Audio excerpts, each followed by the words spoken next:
The bunker, deep beneath the Reich Chancellery, had become Adolf Hitler's world by January 1945, a claustrophobic maze of concrete rooms lit by harsh electric lights that never dimmed, where day and night lost all meaning, and only the progression of military disasters marked the passage of time. Hitler sat at the conference table in the main briefing room, his trembling hands gripping the edge, as General Heinz Guderian, Chief of the General Staff, presented the latest intelligence assessment from the Eastern Front.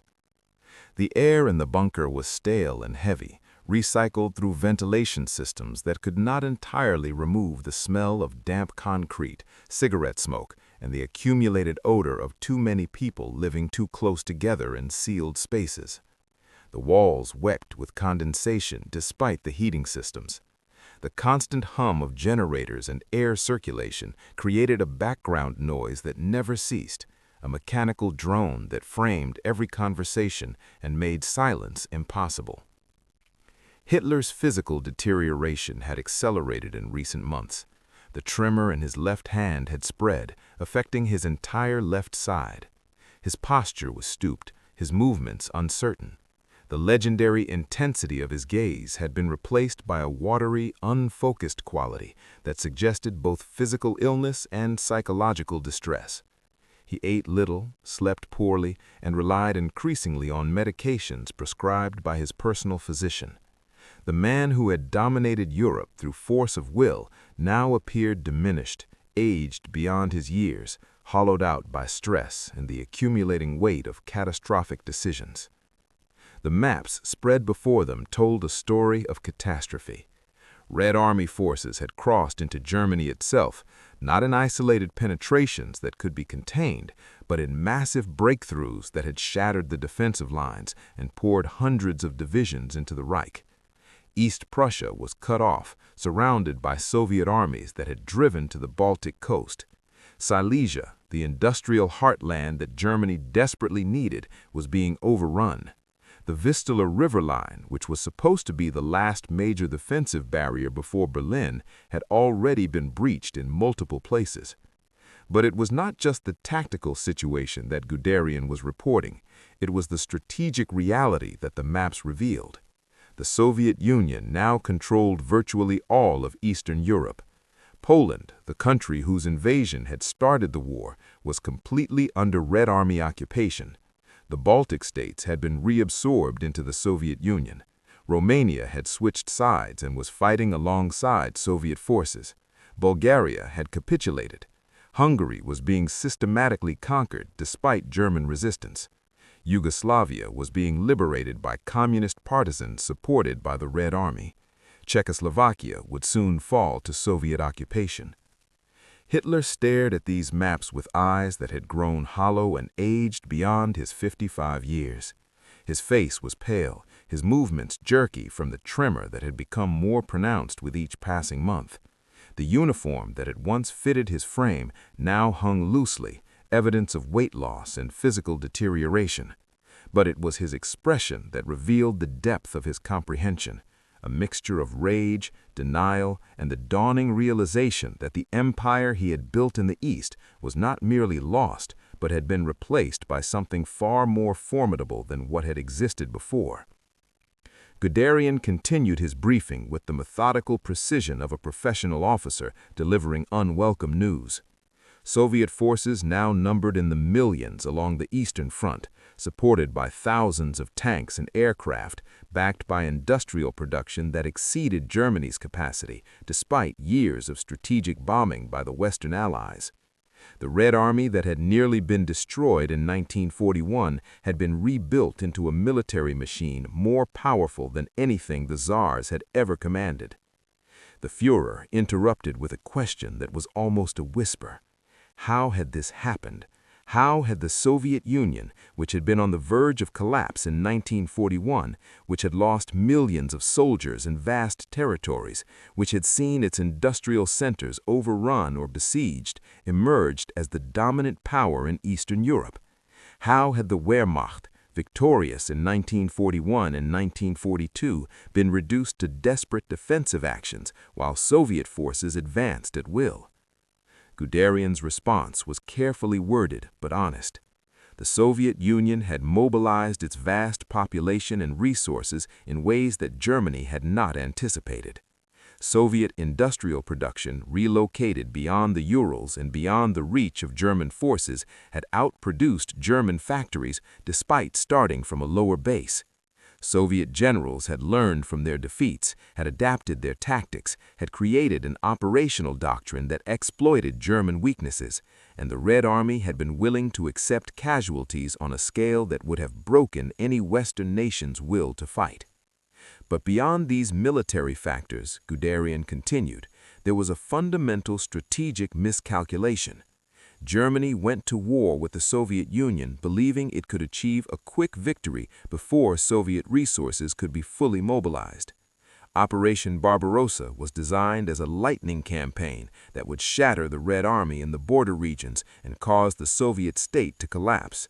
When that quick victory had not materialized, when Soviet forces had continued to resist despite catastrophic losses, Germany had found itself committed to an extended war of attrition that had lacked the resources to win. Hitler's face flushed with anger as he listened to this assessment. He spoke with rising volume about how his generals had failed to execute his plans, how they had been too cautious in the advance on Moscow in 1941, how they had wasted forces in secondary operations instead of concentrating for the decisive blow. If his orders had been followed properly, he insisted, the Soviet Union would have collapsed and Germany would now control the resources of European Russia. But Guderian stood his ground, responding with the frank assessment that only a senior officer who expected to be dismissed or worse could deliver. The problem had not been the execution of the plan, but the plan itself.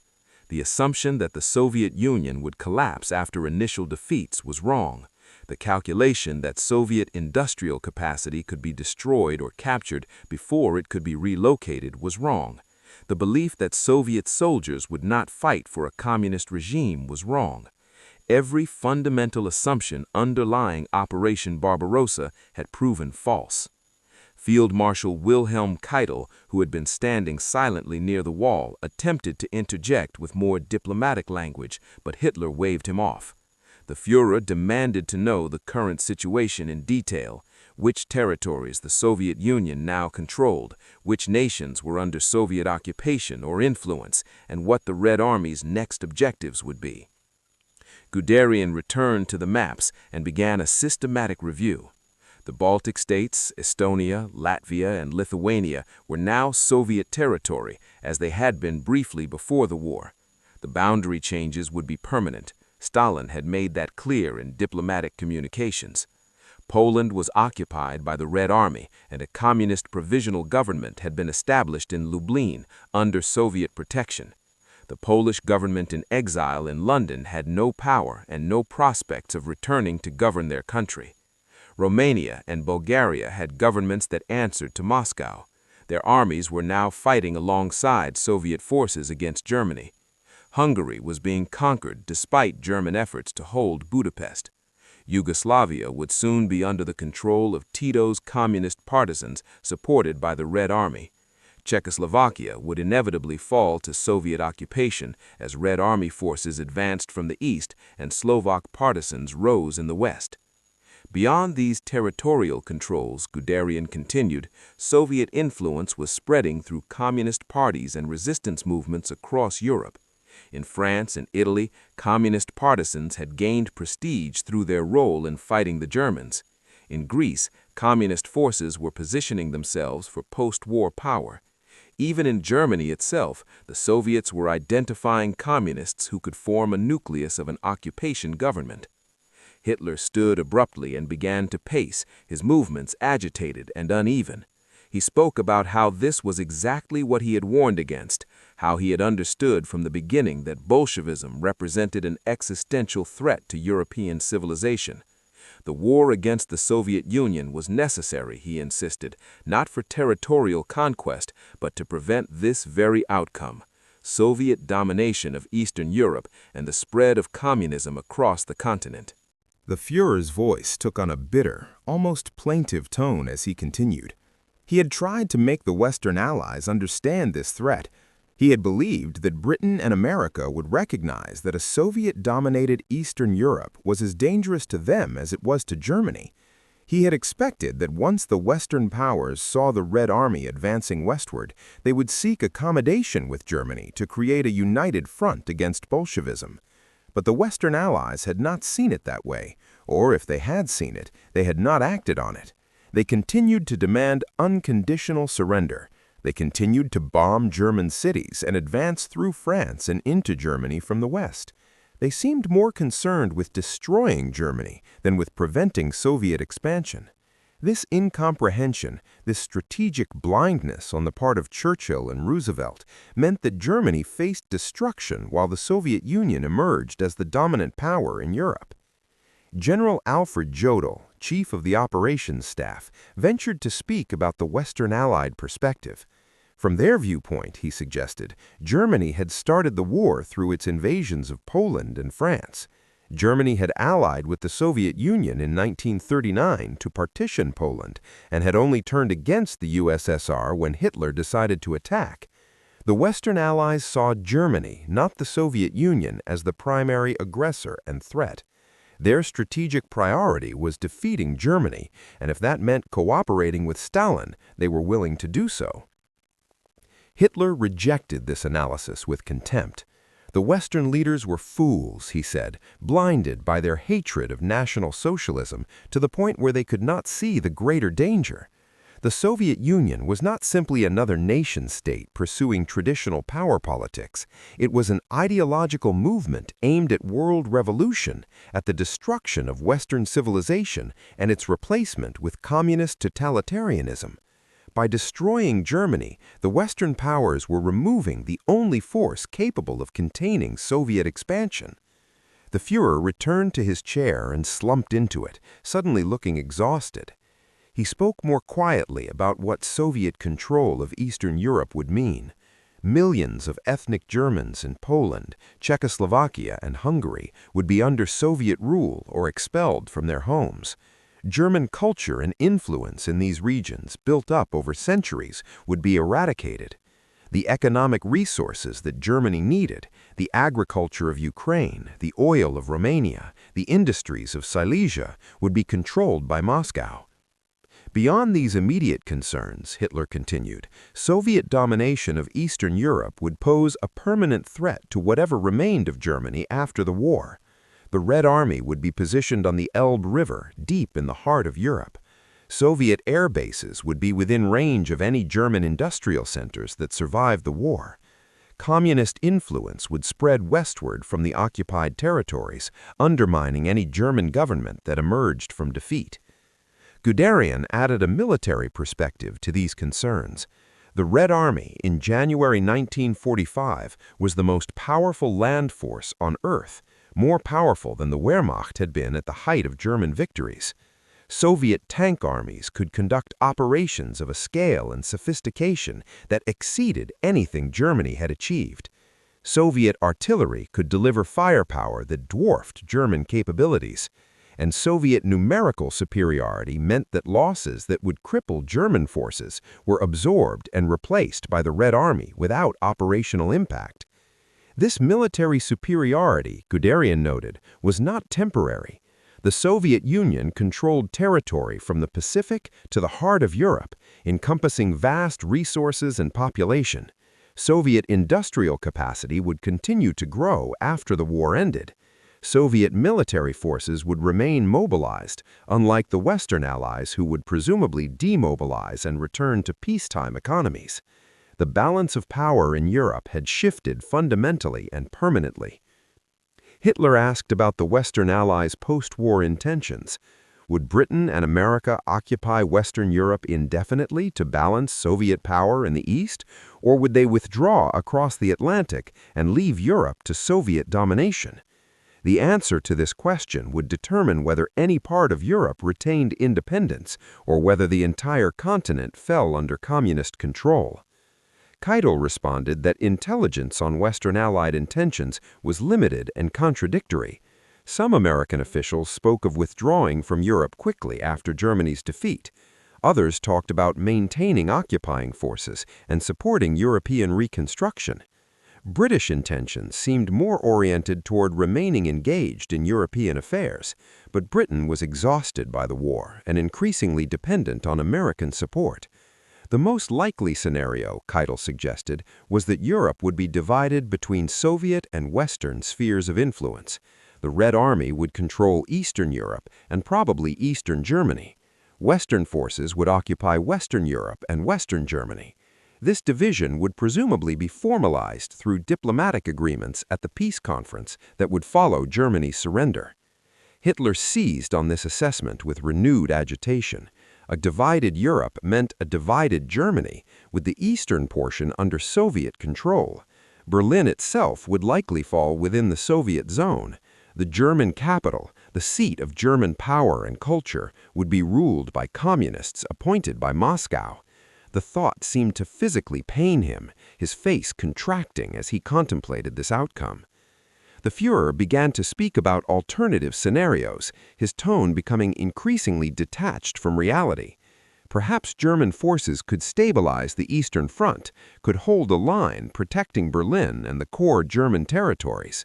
Perhaps the Western Allies would realize the Soviet threat and open negotiations for a separate peace with Germany. Perhaps new weapons, the jet aircraft, the V-rockets, the rumored atomic bombs would shift the military balance and force the Allies to negotiate. Guderian listened to these speculations with barely concealed despair. He had been trying for months to get Hitler to face reality, to accept that the war was lost and that Germany needed to seek the best terms it could get before total collapse. But the Führer still convinced that willpower could overcome material reality, that some combination of new weapons and Allied disagreements would create opportunities for German survival. The general tried again to present the factual military situation. German forces in the east were exhausted, under strength, short of fuel and ammunition. They were conducting fighting withdrawals, but could not hold any position for long against Soviet pressure. The Red Army was advancing an average of 20 kilometers per day, sometimes more. At this rate, Soviet forces would reach Berlin within weeks, not months. In the West, the situation was equally dire. The Western Allies had recovered from the surprise of the Ardennes offensive and were advancing toward the Rhine. Once they crossed that river, which they would inevitably do, the way into Germany's industrial heartland would be open. German forces would be caught between Soviet armies advancing from the east and Western armies advancing from the west, with no strategic reserves and no defensible positions. Under these circumstances, Guderian argued, Germany had only one rational option: seek an armistice before the country was completely occupied and destroyed. Perhaps the Western Allies would be willing to discuss terms if Germany surrendered to them while continuing to fight the Soviets. This might at least. The Führer's voice took on a bitter, almost plaintive tone as he continued. He had tried to make the Western Allies understand this threat.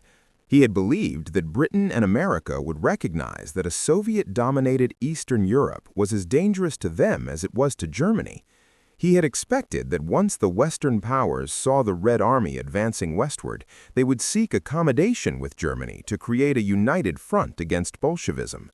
But the Western Allies had not seen it that way, or if they had seen it, they had not acted on it. They continued to demand unconditional surrender. They continued to bomb German cities and advance through France and into Germany from the west. They seemed more concerned with destroying Germany than with preventing Soviet expansion. This incomprehension, this strategic blindness on the part of Churchill and Roosevelt, meant that Germany faced destruction while the Soviet Union emerged as the dominant power in Europe. General Alfred Jodl, chief of the operations staff, ventured to speak about the Western Allied perspective. From their viewpoint, he suggested, Germany had started the war through its invasions of Poland and France. Germany had allied with the Soviet Union in 1939 to partition Poland and had only turned against the USSR when Hitler decided to attack.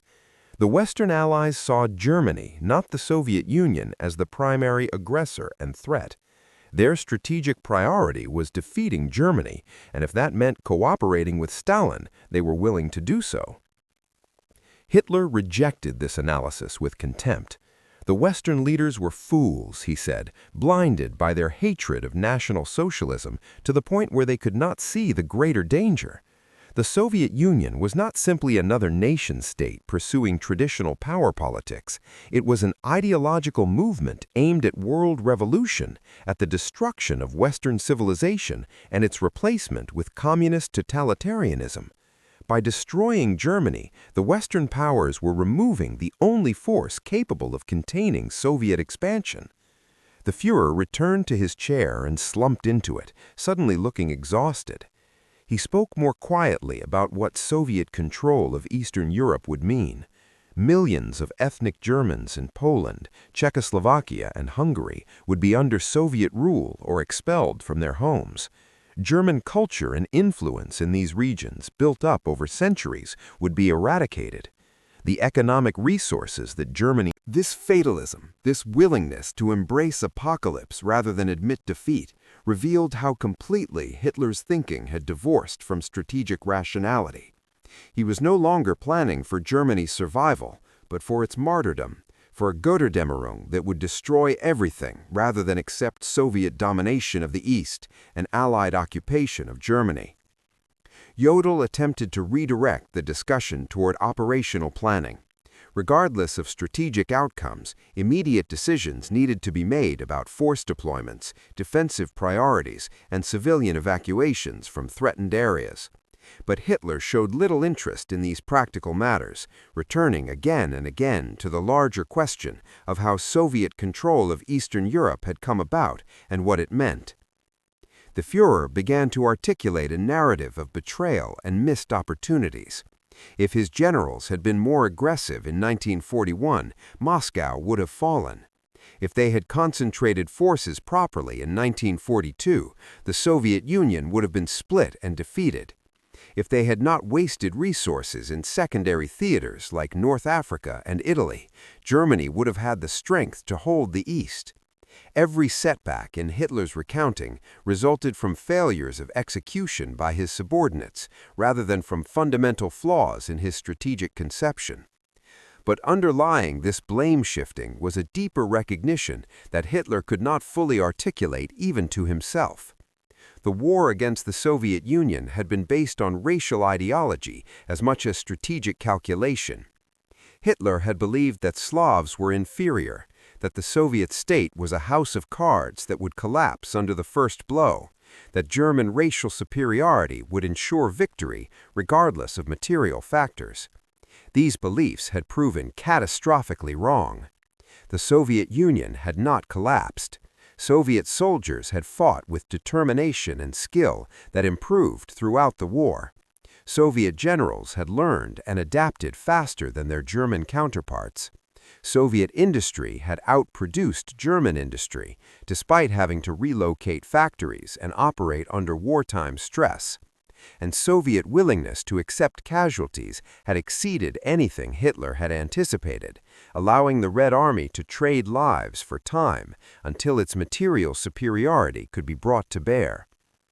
The fundamental assumptions that had guided German planning for Operation Barbarossa had all proven false.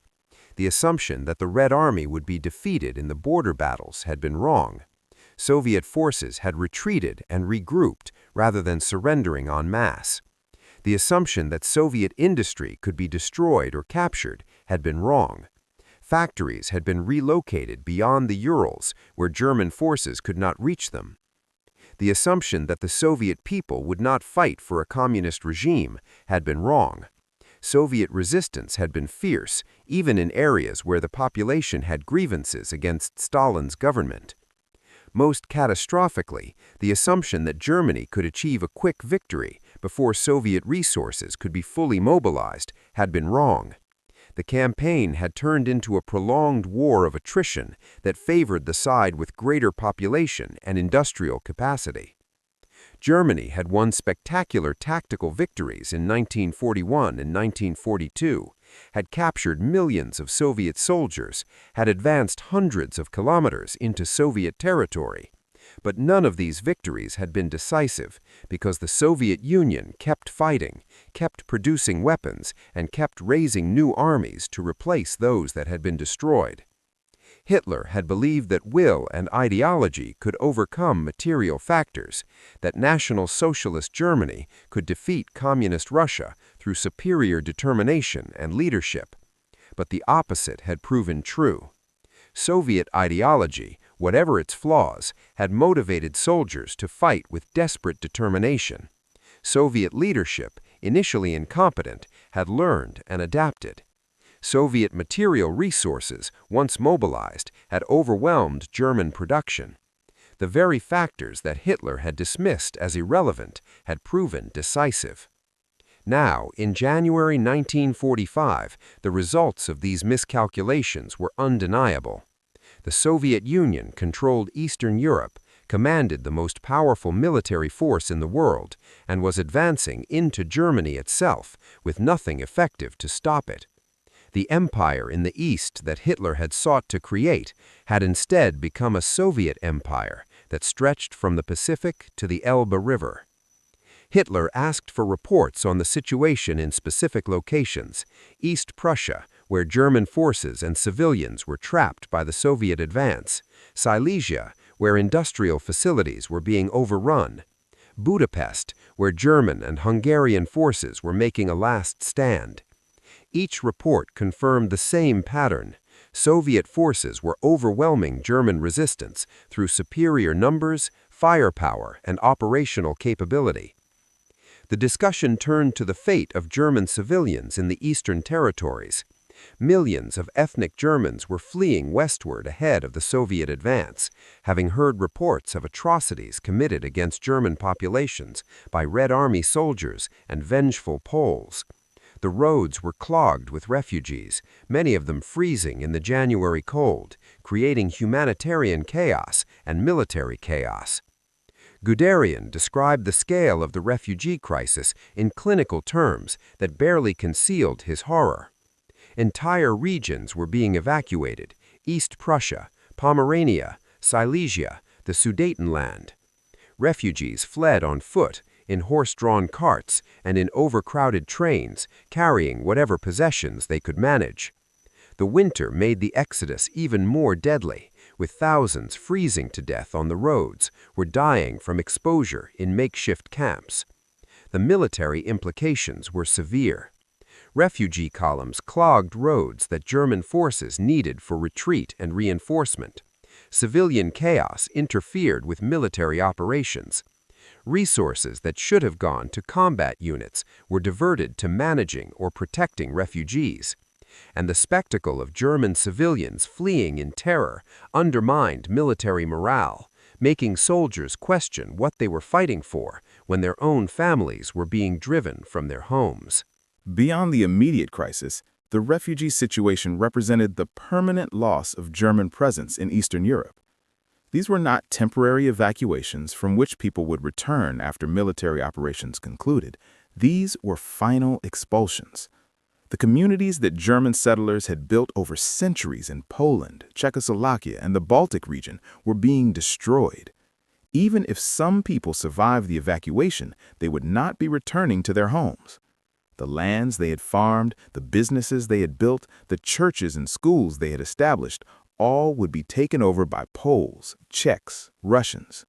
Guderian noted that these refugees represented the collapse of German settlement in the East. The communities that had existed for centuries in Poland, Czechoslovakia, and the Baltic regions were being destroyed. Even if Germany somehow survived the war, these territories would be lost permanently. The German populations would be expelled, their properties confiscated, and their cultural presence erased. Hitler seemed unmoved by the human tragedy unfolding in the East. He spoke instead about how this proved his warnings had been correct, that the Slavs and the Communists were barbaric, that their treatment of German populations validated everything he had said about the existential struggle between German civilization and Eastern barbarism. The fact that German occupation policies in the East had been equally barbaric, that Nazi ideology had called for the enslavement or extermination of Slavic populations, seemed not to register as relevant to his moral calculations. The Führer returned to the question of Western Allied intentions. Would the Americans and British really allow the Soviet Union to dominate all of Eastern Europe? Would they not see, even belatedly, that this created an imbalance of power that threatened their own security? Surely, at some point, Western leaders would recognize that they had made a mistake in allying with Stalin against Germany. Guderian suggested that the Western Allies might indeed have concerns about Soviet power, but these concerns would not translate into support for Germany. More likely, the Western powers would seek to contain Soviet influence through their own military presence in Western Europe and through diplomatic agreements that define spheres of influence. Germany would be partitioned, with the Soviet zone serving as a buffer between Soviet power and Western zones. This scenario, a divided Germany within a divided Europe, represented perhaps the best outcome that could realistically be hoped for given the military situation. But to Hitler, it represented complete failure of everything he had fought for. Germany would lose its eastern territories, would be occupied by foreign powers, would be reduced to a fraction of its former size and power, and would exist under the shadow of Soviet military might positioned on the Elbe.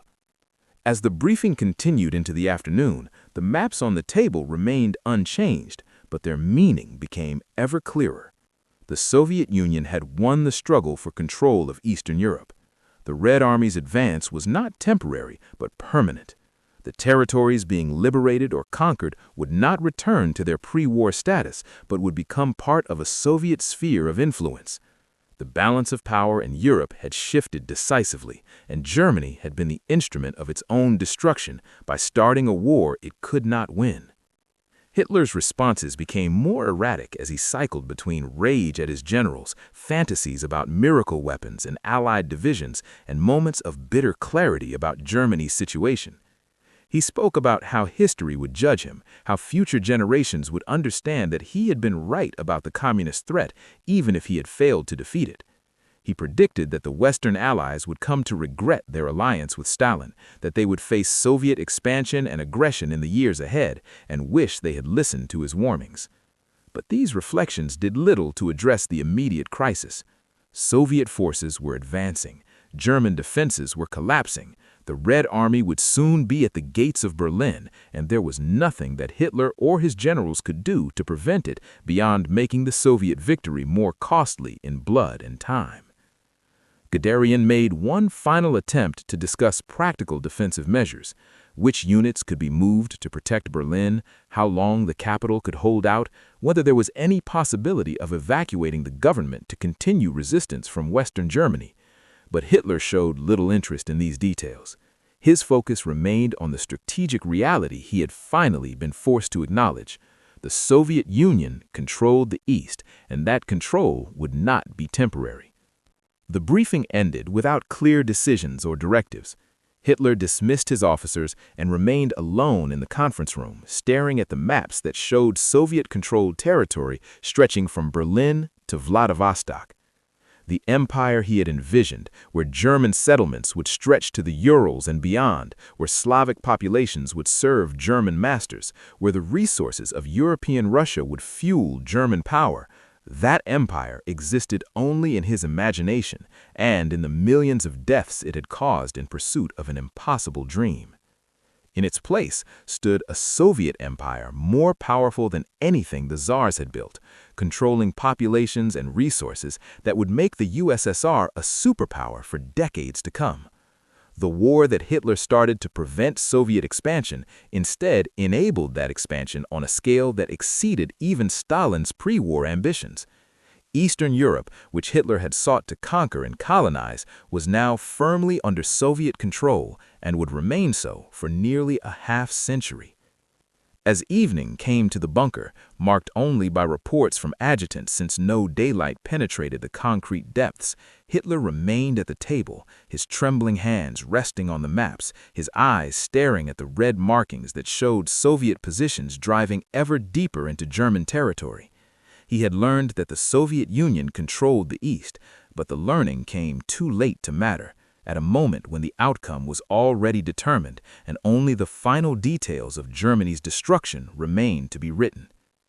The Führer's mind seemed to fragment as he sat there, cycling between different emotional and cognitive states, rage at his generals for their perceived failures, bitterness at the Western Allies for their refusal to see the Soviet threat, self-pity at being misunderstood and betrayed, brief moments of clarity where he confronted the reality of total defeat, and underlying it all, a growing fatalism that manifested as indifference to Germany's suffering.